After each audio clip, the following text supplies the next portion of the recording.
in a dump truck, and we got rained out. We chipped the ceiling yesterday. We got rained out, and so they had us go get round some rock and table rock. And on the way back, I was like, I don't know, but I mean, I've already drank a Pepsi today. But boy, another one sounds pretty good. You know, I didn't really know what it was, but I knew I needed to stop at that busy gas station on F Highway and 65 Highway. You know the one I'm talking about? That new one they put up in the last year or so. Yeah. So I pulled in there, parked my old dump truck right where everybody can see it, because why hide it, you know? And I jumped out, and I went in there, and I used the bathroom, and I grabbed me a Diet Pepsi, and I thought, I just don't know why I'm here. You know, have you ever been there where you don't know really what's going on, but you know you're supposed to be there? And I finally looked around, I thought, I mean, I don't want nothing to eat, which I know seems crazy. But I wasn't hungry. I wasn't really even thirsty. I didn't know why I was there. And I nosed around. I thought, I better get out of here. I'm going to get around getting in a load of trouble. Because I've been sitting here for a minute, and I kind of nosed around there. And so I went up to pay. Kind of looked over there at the food area, and this little gal was working over there. Got a register by their food. And she caught my eye. She looked up like this at me. And well, here I go. So I just walked over there, and I looked at the food, and I was like, oh, man, I don't want anything. I said, I guess just this pop. And me and this gal got talking. I think she told me she was 20. She's pretty regular gal, just a pretty little gal, you know. She had some tongue rings in. Okay. Pretty clean cut gal. Now, I'm painting a picture for you, okay? Some of you are like, see, this is what Dan's talking about. We got a different crew. Some of you are like, don't talk to her. Some of you are like, she's the one to talk to. That's right. And some of you don't even notice stuff like that because you don't care. You just love Jesus. Yeah. Amen. Okay? And I've been all three in my life. I've learned the hard way. I've done the wrong thing. Look back, ask the Lord to help me correct my path. Amen. But I just was soaking her in, just feeling this gal out. She's the last thing there that I haven't, you know, why am I there? And she got talking about nonsense, just something that, just everyday talk, you know. I think maybe vacuuming or maybe cooking something. Cooking something for her fiance or whatever. You know, I like to cook him dinner if he'll come over to my house. And I was like, well, that's kind of a lost thing. She's like, I know. She's like, but I just don't like it. She said, I wasn't created to sit around idle. I was created to get out and do something with my life. And I was like, I said they were saying, I was like, so you believe in Jesus? Just like that, you know. And she looked up with a bug-eyed look. Nobody says that, right? But we should. Amen. And I missed it 1,000 times, okay?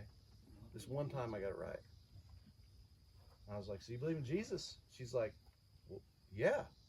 I love God. And I was like, Jesus, right? Because everybody loves God. Just ask him. Yeah. I'm not talking about God. I'm talking about Jesus. And it turns out I was able to really get in this ultra deep conversation. We had church there for a minute. We didn't have a prayer meeting, but that was the only part missing. There ended up being a line behind me. There's people all around. I got this dump truck. I don't even want to be there, really. And now we're talking about King Jesus. And that's exactly what I told her. She got to talk about how good he was. She said, you know, he's been so good to me. He's opened a lot of doors in my life that no man can close. And I was like, and then he closes other ones nobody can open, right? Because that's who he is. He's King Jesus. And man, it got exciting in there for a minute. I got out to the dump truck and I was like, Dan, guess what? Good things happened today, you know. And I'm telling you all that to say, listen, he wants to move. Amen. Amen. It's curious that you're here for the first night of revival. Crusade.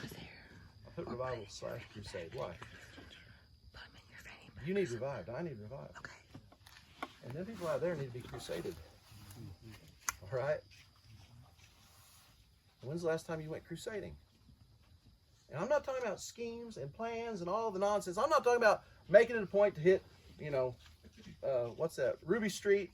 What's the other one there in Taneyville? You know, and knock on every door. I'm not talking about that. I'm talking about being led. Amen.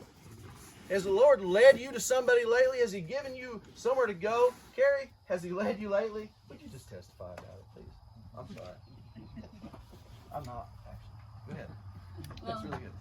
So, one of the prayer meetings that we had a while back,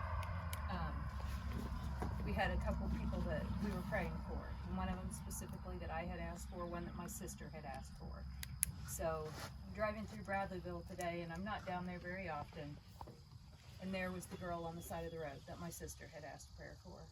And anyway, turned around and went back, and she was meeting somebody at the filling station. We gave her a ride there, talked to her on the way there, made sure that she knew that she was invited here, she was welcome here, that we would love to have her here. And then another one that I had asked prayer for that night. I was driving through Taneyville before I came here, and there he was walking down the side of the road. And I just started praying, Lord, if he's here, when I come back, just give me the words to say. And when I came back, I had to stop at Dollar General, and there he was in the parking lot. And so I went over and talked to him for quite a while. And anyway, he said, I know I need to go. He said, there have been a number of things that have happened to me in the last 2 weeks, and I know I need to be there. And he said, but I'm just not ready yet. And I told him, I said, you know we're not guaranteed tomorrow. And he said, I know, but I'm not ready yet.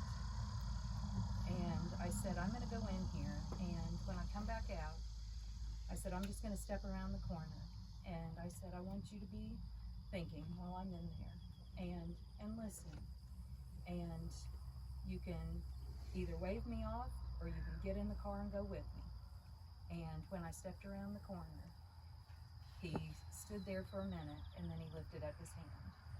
And anyway, but so when I was asking prayer earlier, please be praying for those two people. Anyway, I know the Lord has been speaking to both of them, and in the lives that they are leading, I don't know how much time they have. And we never know how much time we have, but anyway.